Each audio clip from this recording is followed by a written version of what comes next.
झारखंड विधानसभा का बजट सत्र शुक्रवार से शुरू हो जाएगा। बजट सत्र को लेकर विधानसभा की तैयारी हो चुकी है। सदन की कार्यवाही बेहतर तरीके से चलाने को लेकर विधानसभा अध्यक्ष अधिकारियों और सभी राजनीतिक दल के विधायक दल के नेताओं के साथ बैठक भी कर चुके हैं। सभी दलों ने शांतिपूर्ण सदन चलाने को लेकर आश्वासन भी दिया, लेकिन उसके बाद भी सदन की कार्यवाही बिना हंगामे के चल पाएगी, इसकी संभावना कम ही लगती है, क्योंकि हर सत्र की तरह बजट सत्र से पहले ही नेता प्रतिपक्ष का मामला एक बार फिर सियासी तूल पकड़ चुका है। बीजेपी के नेता और विधायक हेमंत सोरेन के साथ ही साथ विधानसभा अध्यक्ष पर भी इस मसले में राजनीति करने की बात कह रहे हैं। बीजेपी का आरोप है कि जानबूझकर इस मामले में राजनीति की जा रही है। इसके साथ ही साथ नियोजन नीति, स्थानीय नीति, बढ़ते अपराध सहित कई अन्य मुद्दों को लेकर भी विपक्ष सदन के अंदर सरकार को घेरने की रणनीति बना रहा है। मैंने आग्रह किया माननीय विधानसभा अध्यक्ष जी से कि अच्छा होता मेरी जगह अगर नेता प्रतिपक्ष के रूप में श्रीमान बाबूलाल मरांडी जी को बुलाया जाता। मैंने बाकायदा एक पत्र भी दिया उनको, एक चिट्ठी भी बैठक में सौंपी है और उन्हें आकृष्ट कराया ध्यान उनका कि संसदीय कार्य मंत्री जी ने एक चिट्ठी दी थी कि हमारे जो दो विधायक हैं जेबीएम के से आए हैं, प्रदीप यादव जी और बंधु तिर्की, वो कांग्रेस में उनका विलय हो गया है।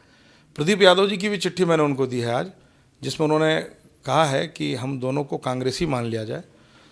तो जब दोनों लोग सदन में मौजूद थे, मैंने वही सवाल किया कि जब ऑलरेडी विलय हो चुका है। हालांकि विधानसभा अध्यक्ष ने इस मामले में हो रही राजनीति और बाबूलाल मरांडी को नेता प्रतिपक्ष के मामले में हो रही देरी के आरोप को बेबुनियाद बताया। बाबूलाल मरांडी के दल बदल का मामला हाईकोर्ट और न्यायाधिकरण में लंबित है। तमाम बिंदुओं का कानूनी आकलन किया जा रहा है। जाहिर सी बात है, पिछली सरकार में दल बदल के मामलों में विधानसभा अध्यक्ष के द्वारा जिस तरीके से फैसला सुनाने में देरी की गई, मौजूदा सरकार भी दल बदल के मामले को उसी तरह कानूनी पेंचों में फंसाकर रखना चाहती है। तो न्यायालय में लंबित है, हाईकोर्ट में है, न्यायाधिकरण में है, तो न्यायाधिकरण का क्या निर्णय आएगा इसको कहना मुश्किल होता है। न्यायाधिकरण में सुनवाई के बाद जो भी नियम संगत निर्णय होगा वही होगा। आपकी दवा से जब आपका ही इलाज किया जाता है, तब जाकर दवा के कड़वाहट का पता चलता है।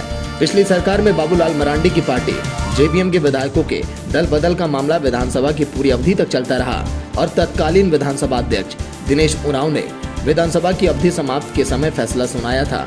अब स्थितियां उलट हो चुकी हैं और यही वजह है कि सत्ता पक्ष और सरकार बीजेपी के इन आरोपों को खारिज कर रही है।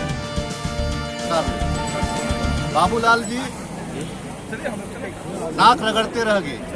आपने सरकार बना लिया,